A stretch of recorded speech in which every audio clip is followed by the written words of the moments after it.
Now we transition to another preview. This one's sponsored by Prize Picks. You know, the best daily fantasy game in America. Download that app. Use the code STAPLES. Play $5, get $50 instantly. The way Prize Picks works is you are choosing squares. So the squares are attached to players.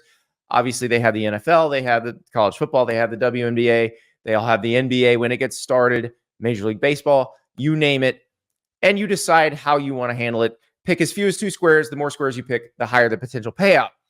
All right, I'm looking at this Virginia Tech Miami game. They are playing Friday night.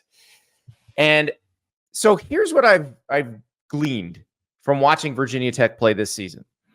The 2 games they've lost, they've actually defended the run very well, but they have been torched in the passing game. Now, both those games were close losses. They lost in overtime to Vanderbilt. They lost by 3 to Rutgers. Miami's a better offensive team than either of those teams by far. But I will say, if you're looking at, say, Damian Martinez, the Miami running back, his square is 60.5 rushing yards. I don't think you go more than on that. I think if you think Miami's going to win, you look at Cam Ward, the quarterback, and his 314.5 pass yards, and you slam more on that.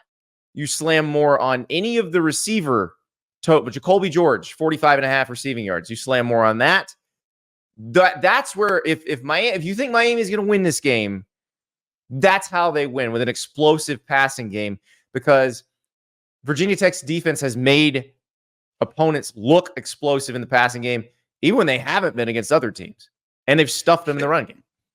Isn't it incredible how good Miami's passing offense has been that we have forgotten just how damn good Damian Martinez actually is, though? Yeah. Like, he is such a good player. You know what I mean? Like, I actually think I may disagree with you here on this for 60.5 yards, because more than, like a 14 or 12 rush game for 67 yards, I don't think is an amazing game, but I still think it gets there. But if you're wary Virginia about Tech is holding opposing back, like Rutgers just runs it straight at you with Monangai. They held Rutgers. Hold on, I'm calling up the stat. They held Rutgers to 2.94 yards a carry. So if you have 15 carries, you're going to have less than 45 yards, even as a good back. So I'm just telling you. So you might actually play it safe too with the touchdown prop there, where you have the more than 0.5 receiving and rushing touchdowns too, because he does. There you go. Because you might catch it out of the backfield too. I do think that he is somebody that Miami is going to want to get going at some point, because as they start getting into the teeth of their schedule, Andy, and they start playing some better teams, and Virginia Tech, I think on the right night, can be a tough. I mean, we thought this team was going to be an ACC contender this year, so that's funny that we're talking about them like it's over already.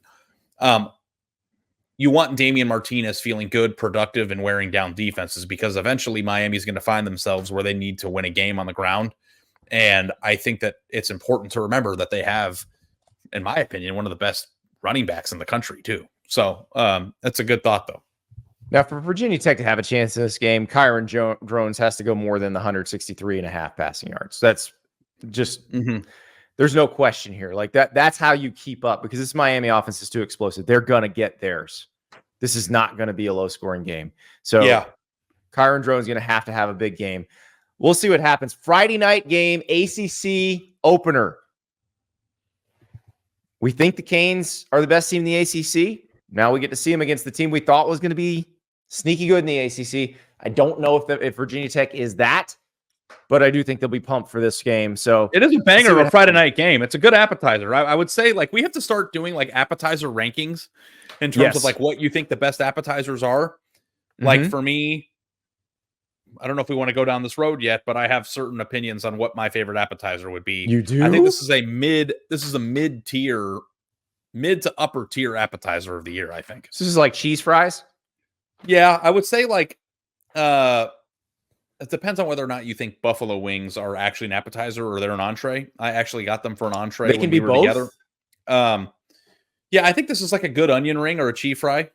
There you go. Producer River says mozzarella sticks. He clearly does not know my opinion on mozzarella sticks, and also doesn't know that you and I discussing mozzarella sticks will devolve into a 2-hour conversation that none of the people watching or listening to the show have time for. We've had it before, right? You think they're mid, right? There's a perfect spot where they're the perfect temperature, where they don't burn your mouth and they aren't ice cold. And so you have basically 5 seconds to eat them. And that doesn't work for me. Just as a concept, that doesn't work for me.